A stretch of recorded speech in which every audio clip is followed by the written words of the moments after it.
मित्रांनो, महाराष्ट्रातील संजय गांधी निराधार अनुदान योजनेतील लाभार्थ्यांसाठी एक महत्त्वाची बातमी समोर येत आहे। त्यांच्या अनुदानासंबंधित ही बातमी आहे। आज दिनांक 30 ऑक्टोबर रोजी महाराष्ट्र शासनाने त्यांच्यासाठी एक सामाजिक न्याय आणि विभागामार्फत जीआर काढलेला आहे। काय जीआर मध्ये सांगितलेलं आहे आपण थोडक्यात या छोट्याशा व्हिडिओमध्ये पाहणार आहोत। व्हिडिओ शेवटपर्यंत नक्की पहा।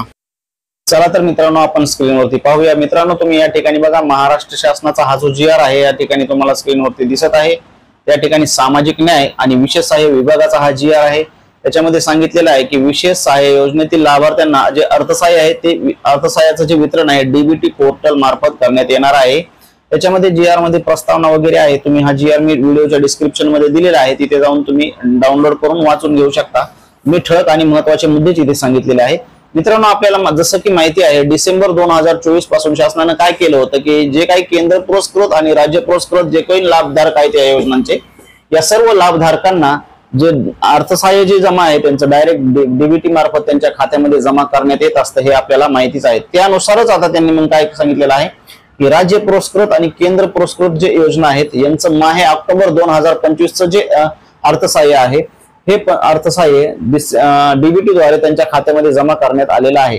म्हणून मग आता सन 2025-26 या आर्थिक वर्षात मंजूर करण्यात आलेल्या तरतुदीमधूनच विशेष सहाय्य योजनेतील लाभार्थ्यांना माहे नोव्हेंबर 2025 चं जे अर्थसहाय्य आहे डीबीटी म्हणजेच डायरेक्ट बेनिफिट ट्रान्सफर पोर्टल मार्फत त्यांच्या खात्यामध्ये जमा करावयाचे आहे, असं त्यांनी इथे सांगितलेलं आहे।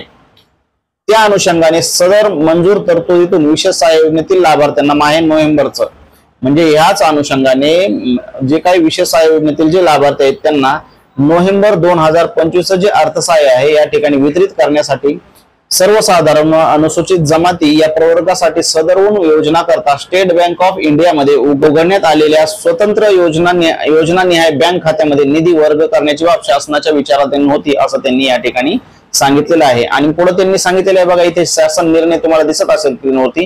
राज्य पुरस्कृत संजय गांधी निराधार अनुदान योजना असू द्या, श्रावणबाळ सेवा राज्य निवृत्ती वेतन योजना असू द्या, या योजनेतील लाभार्थ्यांना माहे डिसेंबर 2024 पासून डीबीटी करण्यात येते। वरी जसं मी सांगितलेलं आहे हे त्यांनी इथे सांगितलेलं आहे। पुढे बघा मित्रांनो, राज्य पुरस्कृत संजय गांधी निराधार अनुदान योजना, श्रावणबाळ राज्य सेवा निवृत्ती वेतन योजना, तसेच केंद्र पुरस्कृत राष्ट्रीय वृद्धापकाळ निवृत्ती वेतन योजना, त्यानुसारच पुढे अजून आहे इंदिरा गांधी राष्ट्रीय विधवा निवृत्ती वेतन योजना, इंदिरा गांधी राष्ट्रीय दिव्यांग निवृत्ती वेतन योजना म्हणजे NSAP। या योजनेतील लाभार्थ्यांना नोव्हेंबर 2025 जे अर्थसहाय्य आहे डीबीटी पोर्टलद्वारे थेट त्यांच्या बँक खात्यामध्ये जमा करण्यासाठी सदरहून योजना करता स्टेट बँक ऑफ इंडिया मध्ये उघडण्यात आलेल्या स्वतंत्र योजनानिहाय खात्यामध्ये पुढील तक्त्यात नमूद केल्याप्रमाणे निधी वर्ग करण्यास शासनाद्वारे मान्यता देण्यात आहे। म्हणजे आता आपला जो आहे नोव्हेंबर महिन्यासाठीचा जो हप्ता पेंडिंग आहे त्यासाठी आता निधी उपलब्ध झालेला आहे। शासनाने तो निधी उपलब्ध करून वर्ग करण्यासाठी मंजुरी दिलेली आहे। काही दिवसामध्येच हा निधी डायरेक्टली वर्ग होईल आणि त्यानुसार तुमच्या खात्यामध्ये डायरेक्टली पैसे जे आहेत डीबीटी मार्फत जमा व्हायला सुरुवात होतील। अशा प्रकारे हा छोटासा व्हिडिओ होता मित्रांनो। हीच अपडेट तुम्हाला देण्यासाठी हा छोटासा व्हिडिओ बनवला होता। हा जीआर आहे, तुम्ही हा जीआर डिस्क्रिप्शनच्या खाली दिलेला आहे, तिथून जाऊन डाउनलोड करा आणि तिथून पाहू शकता। अशाच प्रकारच्या महत्त्वाच्या माहितीसाठी योजना गाठा चॅनल सबस्क्राइब करा।